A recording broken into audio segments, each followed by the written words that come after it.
Hello viewers and welcome to daily vocabulary class day 1। তো চলুন আজকের ভিডিওটি শুরু করা যাক। Today's first vocabulary is taken aback. Taken অ্যাব্যাকের বাংলা মানে বিস্মিত হওয়া বা কোনো কিছু দেখে অবাক হয়ে যাওয়া। ফর এক্সাম্পল, খবরটি শুনে তিনি হতবাক হয়ে যান।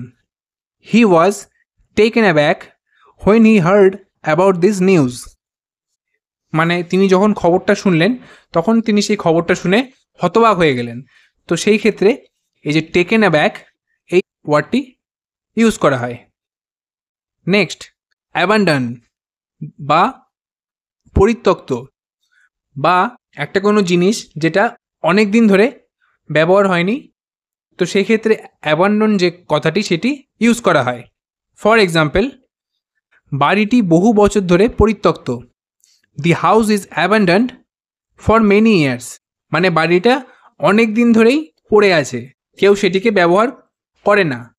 Number 3 is অ্যাবেট।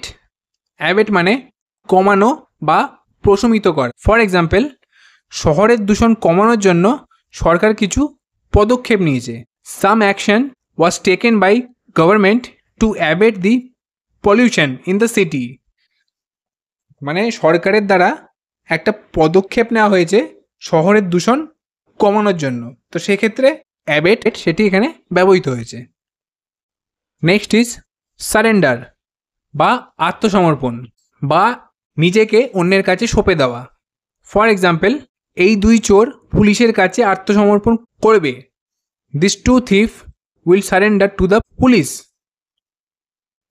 Number 5 is abbreviate. Abbreviate মানে সংক্ষিপ্ত করা বা ছোট করা। ফর এক্সাম্পল, লোকেরা প্রায় মার্কিন যুক্তরাষ্ট্র বা ইউনাইটেড স্টেটস অফ আমেরিকাকে সংক্ষেপে ইউএসএ বলে। So people often abbreviate United States of America to USA. So friends, that is all about today's video.